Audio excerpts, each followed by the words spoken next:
신경 써야 될 부분은 이 발바닥이에요. 발바닥 중에서 이 발가락, 이 발이라 생각하시고 발가락으로 신발 안에서 바닥을 꽉 잡으시고요. 그 다음에 이 발바닥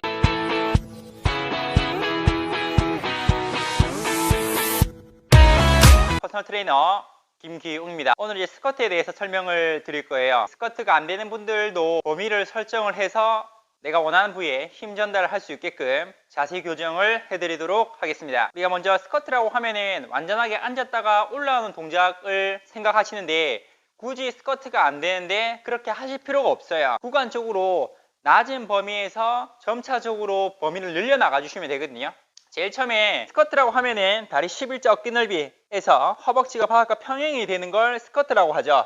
근데 대부분 보면은 무릎이 안쪽으로 몰리거나 무릎이 벌어지거나 또는 이 발바닥이 안쪽으로 이렇게 말리면서 발 바깥쪽 라인이 들리는 분들이 많이 계세요. 그런 분들은 사실 몸의 가동 범위가 제한되어 있고 유연성이 부족하기 때문에 그러한 자세 불균형이 생기는 거거든요. 제일 처음에 신경 써야 될 부분은 이 발바닥이에요. 발바닥 중에서 이 발가락, 이 발이라 생각하시고 발가락으로 신발 안에서 바닥을 꽉 잡으시고요.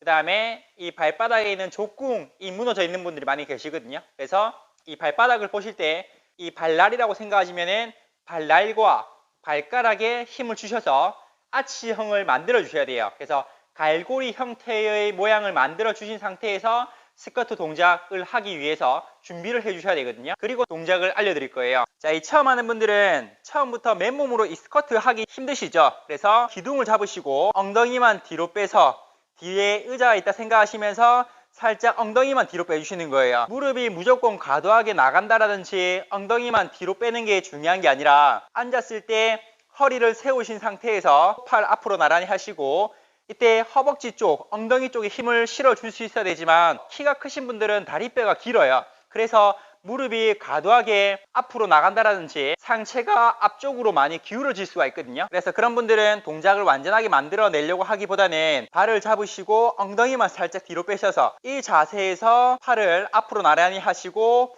구간 반복을 하시는 거예요.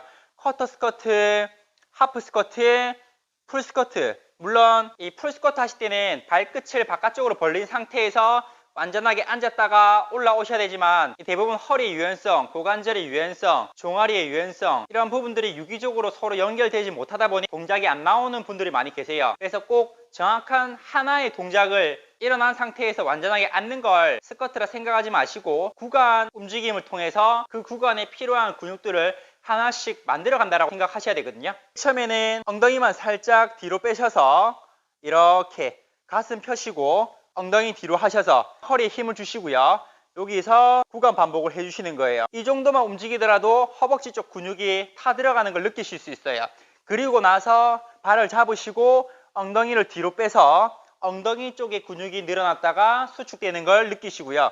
올라올 때는 호흡을 내뱉으시고 내려갈 때는 들이마십니다. 여기까지 잘 되는 분들은 이제 하프 스쿼트까지 넘어가시는 거예요. 자, 발을 잡으신 상태에서 다리 11자 어깨 넓이 여기서 손을 떼주시고 팔을 뒤로도 벌려주시고 앞으로도 해서 내 몸의 균형을 중심을 잡을 수 있게끔 만들어 주셔야 돼요. 자, 그리고 꼭 무릎이 일자를 바라보게 만들지 않으셔도 돼요. 내가 편안한 자세, 발끝을 넓게 벌리신 상태에서 이 엉덩이가 다리 사이에 들어가서 주저앉았을 때 편안한 느낌이 드셔야 되거든요. 그래서 우리가 아기들을 보면은 걷기 전에 자리에 앉아서 앉아있는 모습들을 보면은 이런 자세, 옆에서 보셨을 때 이 자세를 굉장히 편안하게 만들어내요. 근데 대부분 성인이 될수록 자세 불균형, 오랜 시간 똑같은 자세로 반복적인 업무를 보다 보니까 이런 자세가 점점 척추 꼬리뼈에서 이렇게 말리면서 허리까지, 라운드 숄더, 거북목까지 이런 게 다 유기적으로 연결되어 있는 거라 보시면 돼요. 그래서 이런 동작이 안 나오는 분들은 무릎을 벌린 상태에서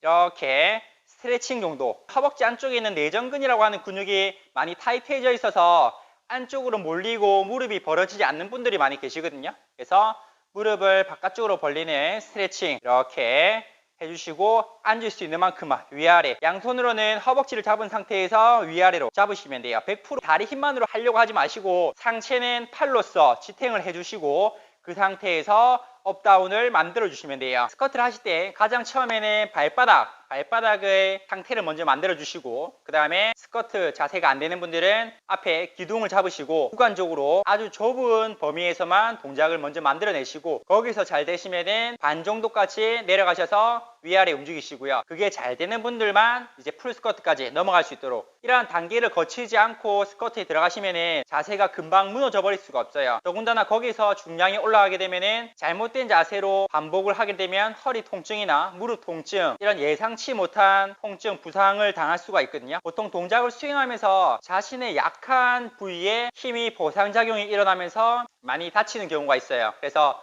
항상 중량보다는 내 자세가 먼저 올바르게 잡혀 있는지, 정렬이 되어 있는지를 체크하신 상태에서 점차적으로 동작을 수행해 나가시길 바랍니다. 오늘은 스쿼트 영상에 대해서 남겨드렸고요. 더 다양한 접근을 통해서 사람의 몸에 맞는 동작들이 다양하겠지만 가장 기본적인 것들부터 시작해서 하나씩 알려드리도록 하겠습니다. 오늘 영상 여기까지고요. 긴 영상 봐주셔서 감사합니다.